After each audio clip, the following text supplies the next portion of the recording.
Bienvenue sur Digital Media. Abonnez-vous et cliquez sur la cloche de notification pour ne pas rater nos futures vidéos. France. Guillaume Soro craint pour son sort. Ses apparitions publiques dans son lieu d'exil sont rares.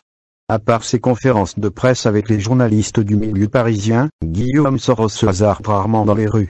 On en sait un peu plus sur cette posture depuis son échange le dimanche 27 septembre avec les journalistes et les internautes sur la chaîne Afrique Média. Soro se sent physiquement menacé. L'adversité politique entre Guillaume Soro et ses ex-alliés du RHDP a-t-elle pris une tournure beaucoup plus grave que le commun des mortels ne le pense? C'est un Soro Guillaume, grave, qui a annoncé sur la chaîne Afrique Média être victime d'une chasse à l'homme.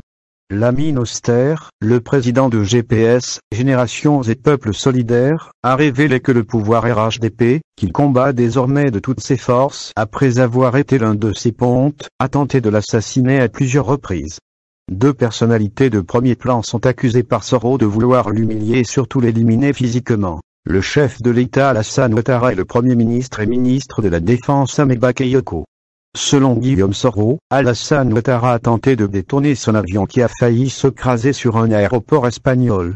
Il a aussi accusé les deux têtes de l'exécutif ivoirien d'avoir commandité une opération secrète visant à l'humilier par une arrestation à Barcelone.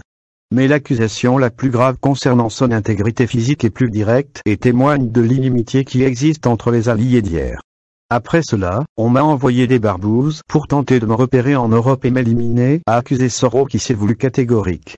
Là aussi, j'ai des preuves accablantes. Des gens que Aimé Bakayoko a reçus dans son bureau et à qui il a proposé 1 milliard pour me livrer. Je le sais, a révélé Soro qui demandait à ses adversaires de prendre garde, d'autant qu'il sait ce qui a été fait contre sa personne. Soro qui dit être encore vie par la grâce de Dieu, relève, en attendant un démenti des personnes accusées, que la bataille politique a pris des allures insoupçonnées entre ses ex-alliés et lui.